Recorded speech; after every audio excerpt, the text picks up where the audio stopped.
ছাত্ৰ-ছাত্ৰীসকল আজি আলোচনা কৰিম ক্লাছ 9 অনুশীলনী 2.5 12 নম্বৰ প্ৰশ্নৰ পৰা 12 নম্বৰ প্ৰশ্নত কৈছে সত্যাপন কৰা যে x³ + y³ + z³ - 3xyz = half x + y + z তাৰপিছত ব্ৰেকেটৰ ভিতৰত আছে x - y² + y - z + z - x2 গতিকে প্ৰথমে দিয়া আছে এখিনি লিখিছো ইয়াৰ পৰা তোমালোকে সত্যাপন কৰিব দিছে গতিকে বাও পক্ষটো ধৰি লবা বাও পক্ষত কি দি আছে 1/2 x + y + z তাৰ পিছত কি আছে x - y whole square plus y - z whole square plus z - x whole square প্রথম খিনি একে রাখিবা 1/2 x plus y plus z বাকি খিনি চাবা এখানে আছে x minus y whole square মানে to a minus b whole square সূত্ৰত পৰিছে গতি a minus b whole square সূত্ৰত ভাঙি দিম a square ইয়াত a মানে x square আছে minus twice a মানে x b b মানে y plus b square b মানে y square to গল তাৰ পিছত plus y minus z মানে এটো a minus b এটো একে সূত্ৰত পৰিছে কটাকিটা তো y square minus twice a মানে y b মানে z plus z square plus আছে বাকিটো এটো z minus x এটো a minus b whole square a মানে z square minus twice a মানে z b মানে x plus b square so 1/2 x plus y plus z এখানে একে লিখিবা এবার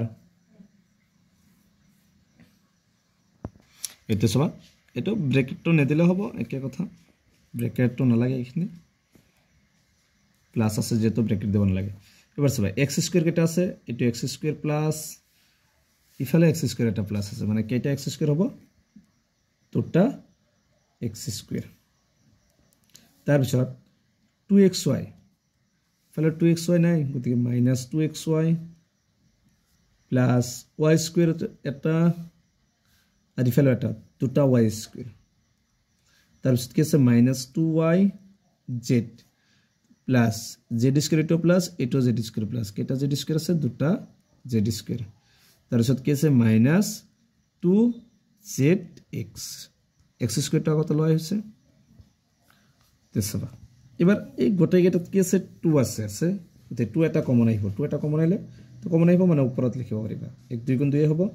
বাকি কি আছে x plus y plus z 2 common আহাৰ লগে ইয়াত কি থাকিল x square minus xy থাকিব plus y square থাকিব ইয়াৰ ইফালে কি থাকিব 2 to কমন আইছে yz থাকিব plus ইয়াত থাকিব z square ইয়াত থাকিব zx so 2 to cancel কি থাকিব x plus y plus z plus z তে এটো লাইন নেলিখিলে হ'ব ডাইরেক্ট কৰি দিম x ৰ লগত এই x ৰ লগত বাকি কথা এটা পূৰণ গতিকে x ৰ লগত x স্কয়াৰ টো পূৰণ কৰিম কি হ'ব x³ plus y ৰ লগত y স্কয়াৰ পূৰণ কৰিলে কি হ'ব y³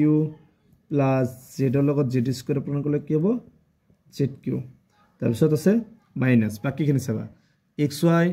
yz zx মানে কি লিখিব দিব কি লিখিব যাব 3xyz এটা যেটো সূত্ৰত আছিল 3xyz মাইনাস এখিনি এটা এটো মানে সূত্ৰত আছে 3xyz এখিনি দেখাব লাগে x³ plus y³ plus z³ - 3xyz এখিনি দেখুৱা হল গতি লিখিবা ৰাইট হ্যান্ড সাইড এইটো হৈছে 12 নম্বৰটোৰ आंसर গতি আজিৰ ভিডিওটো এখিনি তোমালোকে ভিডিওটো লাইক কৰিবা চেনেলটো সাবস্ক্ৰাইব কৰিবা